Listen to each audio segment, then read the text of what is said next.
Magandang hapon po sa ating lahat mga kabayan. Nagulantang ang buong team, lalo na ako mga kabayan sa balita na lumayas nga ito si Ate Myla. Kung naalala niyo po, asawa ni Kuya Roldan na nabigyan natin ng kubo dito sa Bangin mga kabayan, dito sa liblib na lugar, dito sa Kagubatan.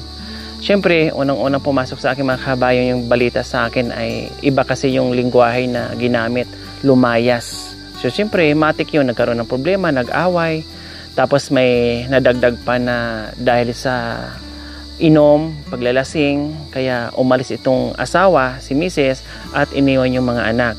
So ngayon po mga kabayan, na kahit galing kami sa sobrang layo na lugar at basa pa ako sa ulan mga kabayan, pinilit kong lumihis ng daan na imbes pa uwi, pumunta kami dito kay Kuya Roldan at inalam at inabot nga kami ng gabi po mga kabayan dahil nag-alala ako. No? Sabi ko, kahit wala ng bitbit, kahit wala na tayong pasalubong, at buti na lang merong naiwang tinapay sa sasakyan at naibigay natin kahit papaano. So ngayon po mga kabayan, alamin natin kung nandiyan na ba si Ate Myla, kumustahin natin kung nakauwi na ba ito, kung ano ba talaga ang katotohanan, lumayas, nakikipaglibing, sumama sa ibang lugar o namasyal. Kasi nabanggit din sa akin ni Kuya Roldan, minsan namasyal ito pero inabot ng isang buwan hanggat sinundo niya doon sa mga magulang ni Ate Myla. Siguro, nung panahon na yun, na inabot ng isang buwan, siguro may tampuhan yun, no? May away yun, para umalis si Mrs. Ngayon, tingnan natin kung paano nangyari yung kwento na lumayas si Ate Myla. Mas maganda po mga kabayan na makausap natin mismo si Ate Myla kasi po mga kabayan, nung umalis si Kuya Roldan, nasa trabaho si Kuya Roldan, ang nagpaalam ng si Ate Myla doon sa biyanan sa nanay ni Kuya Roldan na nagpalaki sa kanya. Hindi na naabutan ni Kuya Roldan. Kaya sabi din ni Kuya Roldan kagabi, hindi ko tiyak kung talagang pumunta sa patay or namasyal or saan. Tara, kaya maraming agam-agam, no? Kung saan ba talaga, kung sino ba talaga ang tamang nagbalita sa atin, yung si Marites o si Maritos. Iba kasing lingwahe ang sinabi sa ating mga kabayan, ibang term, ibang pagka-deliver sa atin, no? Kaya nagulat ako kaagad na ganun ang pumasok kaagad sa akin. Kawawa yung mga bata, paano sila? Hirap nga na nandiyan si mama kompleto, paano pag nawala yung isa? Lalong mahirap. Madali lang sabihin umalis, madali lang sabihin lumayas, madali lang sabihin pag may galit. Pero pag nandiyan na yung sitwasyon, mahirap po mga kabayan. Marami kang maiisip na ang hirap pala pag hindi na kumpleto. Kaya sa mga mag-asawa, no, lalong-lalo na yung mga bata pa na madaling magsawa, na madaling mapundi, maiksi ang pasensya, hindi nakakatiis sa hirap ng buhay, pinasok yung buhay may asawa, pero madaling mapagod. At na, pagsubok po yan. Pag masipag ka, hindi ka magugutuman. Basta hindi ka lang mamili ng trabaho. No, makontento ka lang. Kaya doon sa mga walang asawa, mag-aral muna kayo. Sa sapa, no? So ito na po. Kuya Roldan, nandyan ka? Oh. Hello, nandyan na si Mrs. mo? Ha? Nasaan? Ay, nandyan na sa loob. Ay, Diyos ko. Ang lakas talaga ng pakiramdam mo. Sabi mo sa akin, uuwi na yon, pauwi na yon. Di ba sabi mo sa akin kagabi? Anong oras ba siya umuwi? Kagabi o ngayon lang? Oh, ang galing ni Kuya Roldan. Sabi niya, pauwi na po yun. Pero habang nagsasalita siya na, sabi niya, uuwi na. Nangingilig nga yung luha niya sa mga mata niya. Ngayon na dito, Ate Myla? Ate Myla?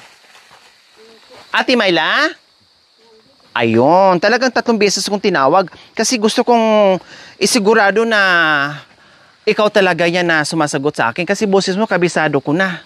Muntik na ako makatulog dyan kagabi. Kung nagkataon pala mga kabe, kung dito ko natulog, maabutan ako ni Ate Myla, maitak ako sigurado talaga. Hindi ako makaakit ng itaas na kumpleto ang paa. Wow, masaya ako. Nandito ka na, Ate Myla. Hello. Oh.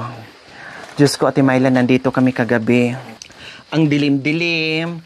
Tapos, ang lakas ng ulan. No? Tapos, sabi ko nga, biniro ko pa si Kuya Roldan. Sabi ko, Kuya Roldan, dito na ako matulog. Kasi nag-aalala talaga ako sa mga bata. O, dito ka, Kuya Roldan, habang nagkakape. Dito ka. Dito, okay lang. Oh. So, Ate Myla, diretsuhin na kita, ha? Kasi, sabi ko nga kay Kuya Roldan, ako'y nag-aalala. Kahit napagod ako, kahit pauwi na ako, bumalik kami, lumihis kami ng ibang daan.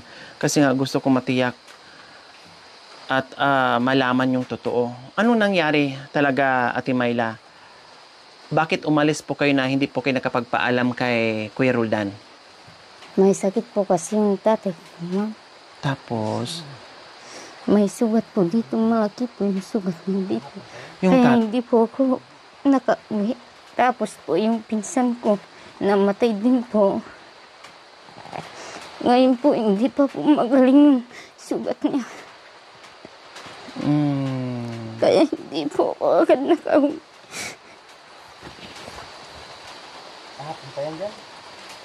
ang tatay nyo, Ate Myla, may sugat na lumaki na, lumala, kumbaga. Tapos, nagkataon din na namatay yung Yung pinsan ko po. pinsan nyo. Opo. Tapos, inabot kayo ng 3 araw. Tama? 3 araw ba, Ate Myla, nawala kayo? Opo. Pero hindi kayo nakapagpaalam ni Kuya Roldan. Saan kayo nagpaalam? Sa ano po, sa tita niya. Sa biyanan mo, kumbaga sa mama niya. Opo. Kay Nanay LV, tama? Hindi po, sa isa po.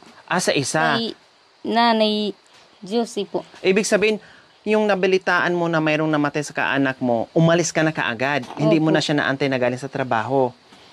Opo. Kaya nagtaka siya, sabi niya sa akin kagabi, hindi ko alam, hindi ako sigurado kung nasaan si Myla, kung may patay ba o namasyal. Pero ang totoo, may patay. Opo. Pero Ate Myla, hindi ka rin tumawag kay Kuya Roldan na, Roldan, nandito ako ha, kasi may patay yung ano ko. Hindi ka na tumawag. Kasi po, wala naman po ako. Cellphone. Po. Walang cellphone. Pero habang nandoon ka na, inabutan ka ng 3 araw, siyempre nag-aalala ka rin sa mga anak mo. Hindi po ako makatulog dahil po itong bata nagdididi po sa akin. Yun ang sabi ko. Sabi ko, kilala ko at alam ko itong bunso ni Ate Myla talagang makamama at dumididi yan sa kanya. Kaya nung narinig ko yung salitang lumaya si Ate Myla, lumaki ang tainga ko, nawala yung pagod ko, sumugod ako dito sa kanila. Hindi totoong lumayas po kayo, Ate Myla. Hindi po.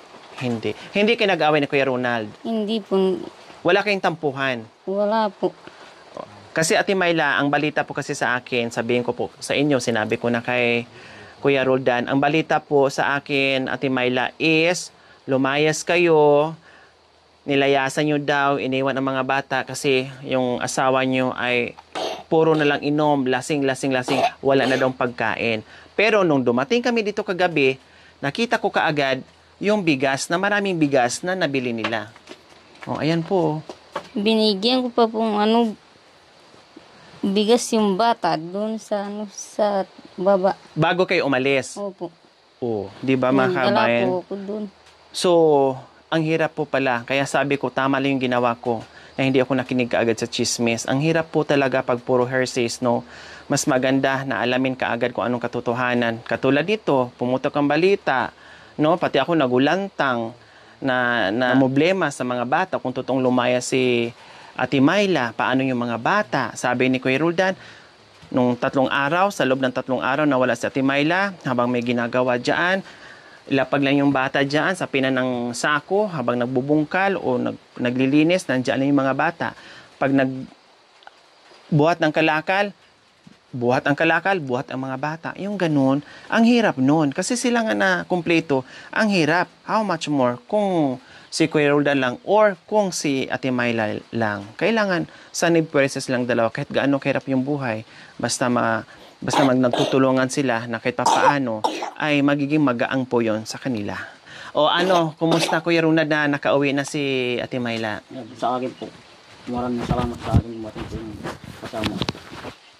Na umuwi siya. Opo. So hindi ka na ngayon nangangamba, hindi ka na ngayon nag-aalala, nag-iisip kung saan si Ate Myla. Hindi. Nung umuwi siya kagabi, anong sinabi niya sa iyo? Sabi yung may sakit yung ganun. O tapos, Saka yung bayaw ko namatay. anong sagot mo sa kanya? Sabi ko sa kanya, maraming salamat ka po yung nakita mo ka po yung Tatay niya. tatay. Kung dumating kayo, anong sinabi niyo sa kanya? Anong paliwanag niyo po sa kanya, Ate Myla? Pinaliwanag po lahat po sa kanya na yung biyanan mo may sugat dito. Hindi ako nakauwi. Dahil kami yan ano sa kanya. Nag-aalaga. Nag-aalaga sa kanya. Tapos hindi na kayo nag-away pa o Hindi po. nagsagutan. Wala nang ganon. Wala na po.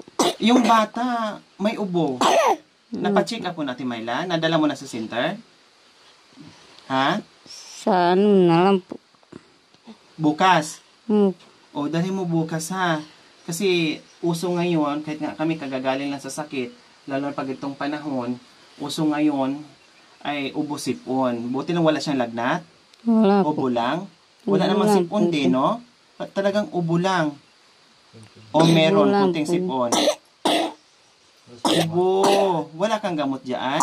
Kasi gabi po, hindi na magalang po yung bata. Paghapon na. Baka may pilay. Paghapon daw mga kabayan, palatandaan kasi paghapon at malamig na, parang inuubo, parang sinasinat. Siguro may pilay, pero ipacheck mo na rin bukas, ha? Ipacheck mo para mabigyan ng gamot sa center. Ha, Ate Myla? Ano po. Sabi po niya sa akin, bakit hindi ka nagpaalam? Nag-alala ako sa'yo. Tama. Kahit ako kagabi sabi ko, hindi ba nagpaalam sa'yo? O emergency lang talaga? Nagpaalam naman siya doon lang sa tita.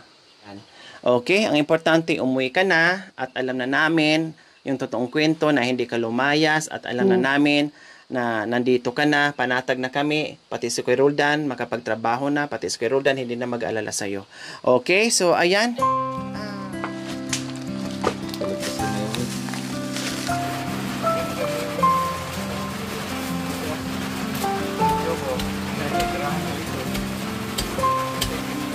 Ay, may yung pandesal pa nga, ito yung naubos, oh.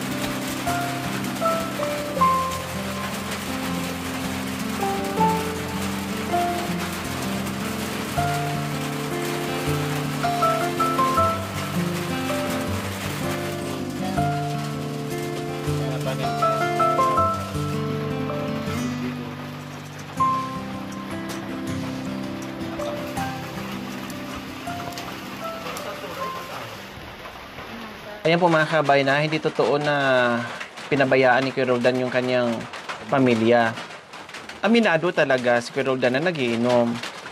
Pero sabi niya hindi lang naman puro siya inom. Pagdating sa buhay-buhay o obligasyon niya, alam naman niya. Katulad nito, may bigas, no? Tapos may asukal, oh. 'Di ba? May kape, oh. May 3-in-1, oh.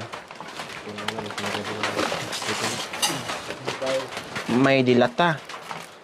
Pantakal. Pantakan na bigas. So, yun po yung mga kabayan. No? Kaya nasabi ko yung ni Kuya Roldan ay, sige, kung hindi mo talaga maalis, pero bawasan mo ang bisyo. No? Bawasan ang bisyo. Huwag magiging madalas kasi magsanhi din yan sa away ng pamilya. Imbes na makabili ka ng ganito, pag puro ka na bisyo, wala ka ng kapay. Diba? Oo. Siya lang po nagkakape. Ay, siya na nagkakape? Opo. Ah, matagal pala ito maubos niya. Hindi po ako nagkakape. Oh. Kung kailan siya nagano. Pang ilang linggo tong bigas mo, Kuya Roldan? Dalawa pong linggo. 2 linggo? Ah, tipid kayo sa bigas? Opo. Ngayon, dumating yung ano. Naubos na tuloy. Oh, tama na yan. Dumating ka, Mayla. Oo. Kasi pag nakabenta sila ng kalakal po mga kabayan, wala silang ibang bilhin. Bigas, kape, asukal. Yun talaga. Then, yung kain nila, halimbawa ngayong araw, kakain lang ng isang beses na bigas, kanin, then root crops na. Iba't ibang klaseng root crops po mga kabayan. Alternative nila. Para kahit papaano ay tatagal yung bigas nila.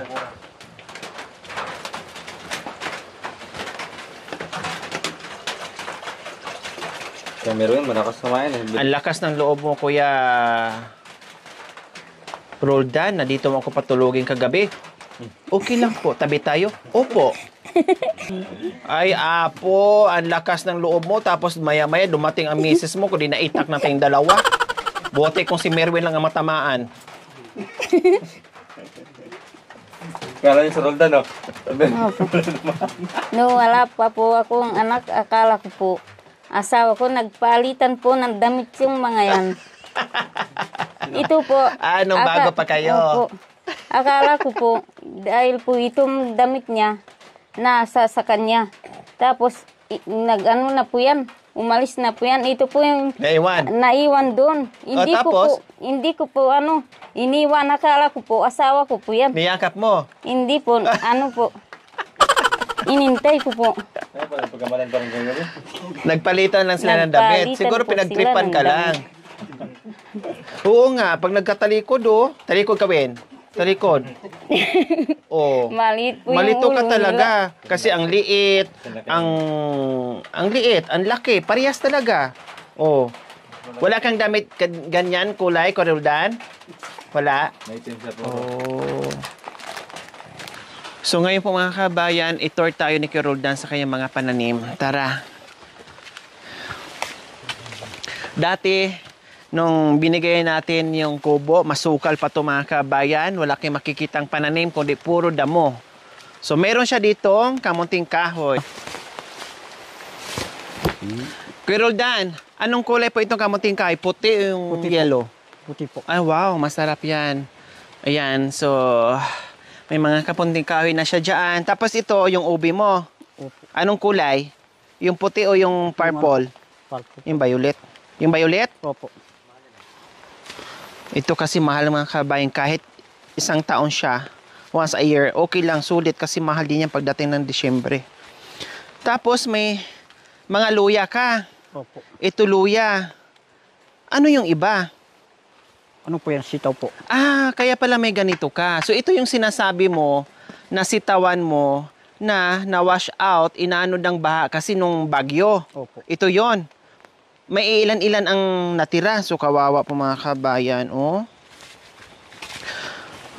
Ito yung kawawa. Ito yung kalaban ng ating mga katutubong aitas. Pagsapit ng tag-ulan na naman, no, ay yung pagod nila ba? Imbis mapawi, yung pagod nila pag nag-harvest ng mga bunga, no, laman ng kanilang mga pananim. Pero ito ngayon mga kabayan, syempre wala tayong magagawa, talagang ganyan. Kumbaga sa negosyo may okay, may maganda, may lugi, yung mga ganyan. So ito naman din sa kanilang mga kabayan. Buti lang kahit papaano meron pang natira na puno sa sitaw niya. No? Kasi ang daming inanod ay yung mga kabayan, no? Pati yung mga luya niya inanod din. So ano pang ibang tanim natin, Kuya Roldan? Yung ano po? Luya po. Luya saan? Ay, ito mga luya na to. Opo. O, di ba? Ang lawak na po mga kabayan, no? Di ba? Yung malinis dati, yun nandoon lang. Pero ngayon, mula doon sa itaas hanggang sa ibaba ng mga kabayan, ay may mga tanim na. O, may pinagkakaabalahan na si Kuya Roldan. Kumusta yung mga saging mong saba? Okay naman? Ito, may bagong mga tapas ka, o. Tapos na pong ano po, bagyo po. Ay, nung bagyo to? Opo. Diyos ko, pati yung mga saging mga kabayan. Akala ko, bagong tabas yan kasi bunga. Yun pala, natumba lahat ng bagyo. Nakita nyo naman, oh, mga kabayan. Oh, Diyos ko, ang tataba pa naman ng mga saging ni Kuya Roldan. Nadali nung bagyo. Biro nyo, 5 days umulan. May parteng malakas, sobrang lakas ng hangin. No? Iisa dito sa napuruhan yung mga saging ni Kuya Roldan. Tapos yung baha, no, hindi lang naman si Roldan ang nadali, kundi maraming iba. Pasalamat na lang basta buhay at makakakilos pa, makagawa pa ng paraan. Kumbaga, na-error ka man sa pananim mo ngayon, Kuya Roldan, ayos lang, pwede ka pa naman magtanim ulit. 'Di ba, Kuya Roldan? So saan pa? Ano pang mga pananim niyo po dyan? Yung gabi po may ano po, yung parang ano po. Gabi? Opo. Nasaan? Ayun po. Ah, ito. Yung mga galyang. Hindi Anong kulay? yung pula po. Ah, mas masarap to. Mas mahal yan. 'Di ba? Ayun po. Di ba kaya? Dahon. Oh, mahal yan eh. Magandang klase. Yung iba binibili yan eh. Hindi hinihingi. Yung iba binibili yan. Buti lang meron pang isang ano, Kuya Roldan, na natira. Oh, isang buwig na natira sa Baguio. So ito na yon. Wala ka na ibang pananim. Wala na pong pananim mo dito. Lalagyan ko muna pong ano yan, luya po. Luya naman. Opo. Okay, so malaki-laki pa ang lilinisin mo hanggang dyan pa. Hanggang Oh. po doon sa baba. Saan ngayon ang daanan papuntang Sibol? Diyan po. Dito? Opo, malayo po. Nakapunta na ako eh, nung nag-igib tayo. Doon pa tayo. Diba? O, hanggang doon pa, nandoon sa pinakababa. Bangin na po kasi mga kabayan. Tapos ang Sibol, nandoon din sa pinakababa. Doon sila naglalaba, napuntahan ko na once. Doon sila naglalaba, nagigib para inumin, lahat-lahat na nandoon na sila kumukuha, mga kabayan. Nung ginawa itong mga kabayan yung bahay ni kay Roldan, doon sila, ayun oh, yung banda roon, kumuha ng kawayan. Di ba, Kuya Roldan, tama? Opo. Doon, tapos inakyat pa dito. Ayun oh, mayroon nga doon oh. Inakyat pa dito mga kabayan. No, nabuo din sa wakas at hindi na sila magtsatsaga doon sa dahon ng saging na pag nalaya, pag natuyo, ay kukuha na naman ng panibago at lalagyan na naman ng bagong bulong ng saging or dahon ng saging. Kaya salamat po sa lahat na naging sponsors ni Kuya Roldan and Ate Myla. Okay, tara. So, pinasilip lang po namin mga kabayan yung mga pananim ni Kuya Roldan dito. Kasi dati nga, masukal nga po ito. Wala kang makikita. Ngayon, makikita mo ay mga pananim na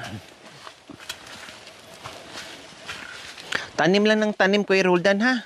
Opo. Kahit anong klaseng mga pananim, basta alam mo nakikita ka at the same time, makakain nyo pag walang bigas. So, okay na yun. Mga avocado din. Pag lumaki na. Meron na dyan. Ayan o, may mga avocado na siya. Hanggang doon. Marami na siyang mga avocado Meron na dito. namumunga. Kaso lang, tapos na yung May iba. Oo, na-harvest na yung iba. Oh, nakabenta na rin si Kuya Ronald ng mga avocado.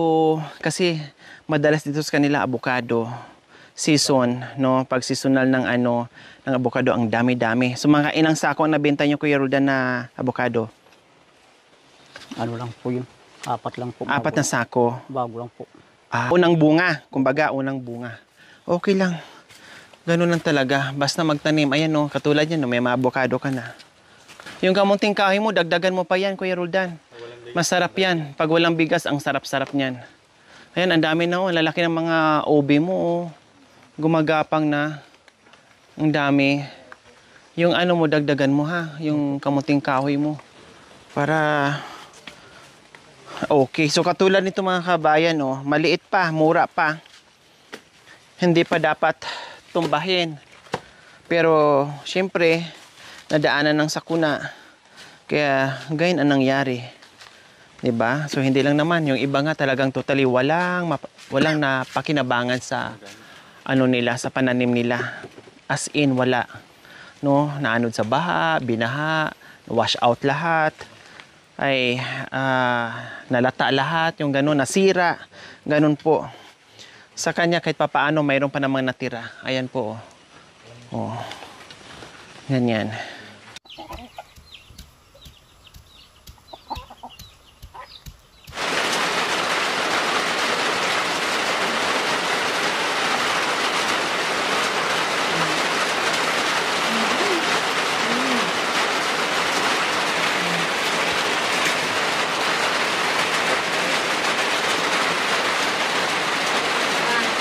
Saan kayo galing kay Roldan?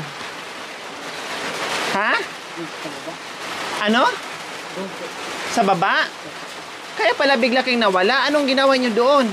Kumuha na po ng suwa po. Ano? Suwa po, saka bukad. Ano patingin? Oh, wow! May suha. Ano? Kumuha pala ng suha at saka abukado. Nawala bigla.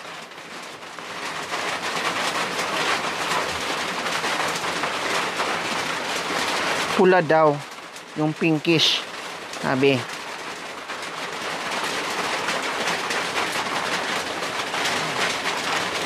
Nawala siya siguro mga 30 minutes. No. Mga 30 minutes mga kabayan.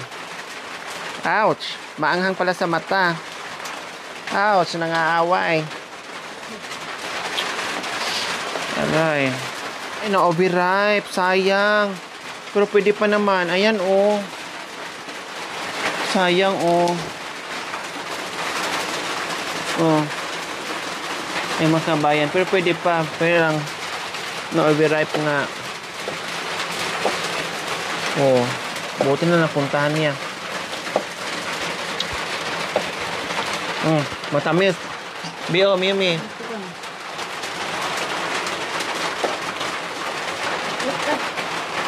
Matamis. Kailang sayang na ano. Yung kapiraso lang. Oh.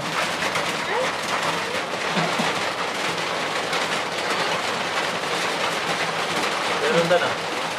Kuya, rundan.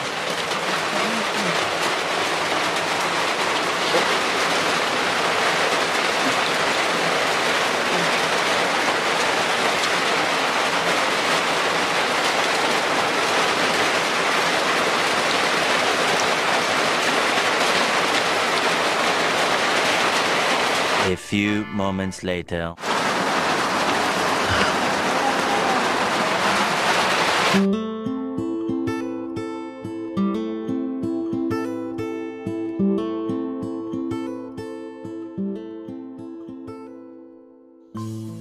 So ayan po mga kabayan, ang ganda ng salampa ko dito mga kabayan, nakapwesto na akong hirap bumaba.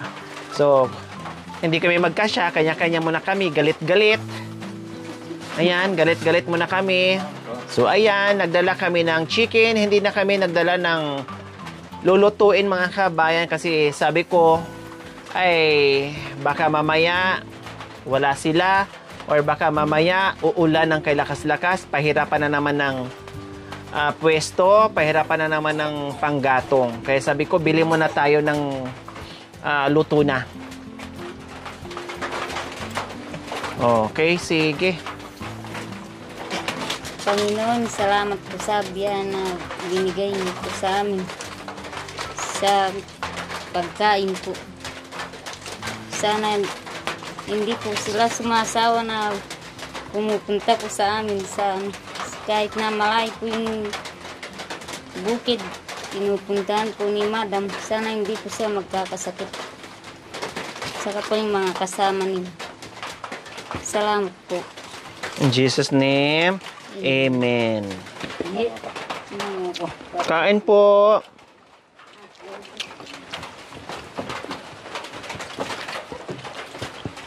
Puso.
Dahan-dahan pa naman yung inom niya. Akala mo talaga gin. Mga kabayan, tapos na kaming kumain. Masaya ang lahat ngayon dahil hindi totoong lumayas o nag-away sila ni Kuya Roldan at hindi din po totoo na pinabayaan yung mga bata na puro lang inom o lasing si Kuya Roldan. Hindi po. Sa katunayan, nakita natin, no, pinakita ko nga po sa inyo, ay may bigas, may mga kape, may mga grocery. So ngayon po mga kabayan, uwi na kami dahil tapos na kaming kumain. Nakasama sila ulit. Dahil nung pinagawa itong bahay mga kabayan ay madalas kaming salo-salo dito sa kanila. So ngayon, ang bata ay may ubo. Sabi ko nga ni Ate Mayla, bukas, ha, pa-check up yung bata kasi halak. Grabe yung halak niya. Mahirapan siyang huminga. Ayan, narinig natin, no? Sobra yung halak niya. Pa-check up mo.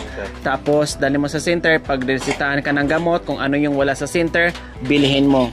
Ito. 1,000 para sa gamot ng anak nyo, ha? Tapos, dalhin mo na bukas na. Huwag mo nang patagalin. Kasi iba na yung ubo niya eh. Talagang makapal na yung halak niya, yung plema niya. Para makainom ka agad ng gamot na hindi lalala. Ha, Ate Mayla?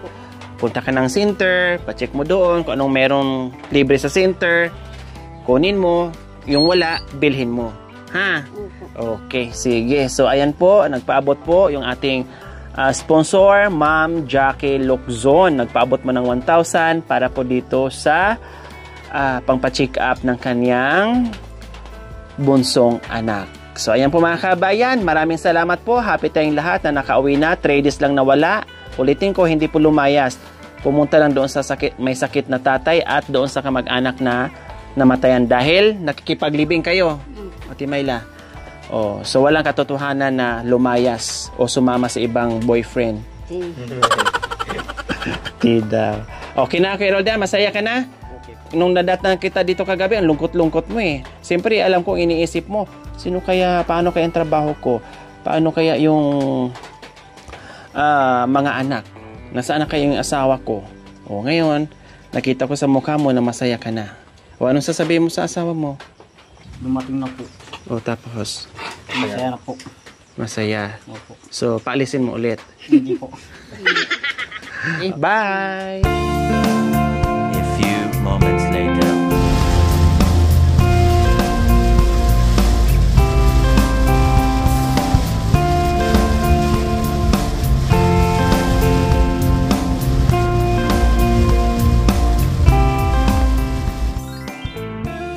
Thank you for watching. Don't forget to like, share, and subscribe.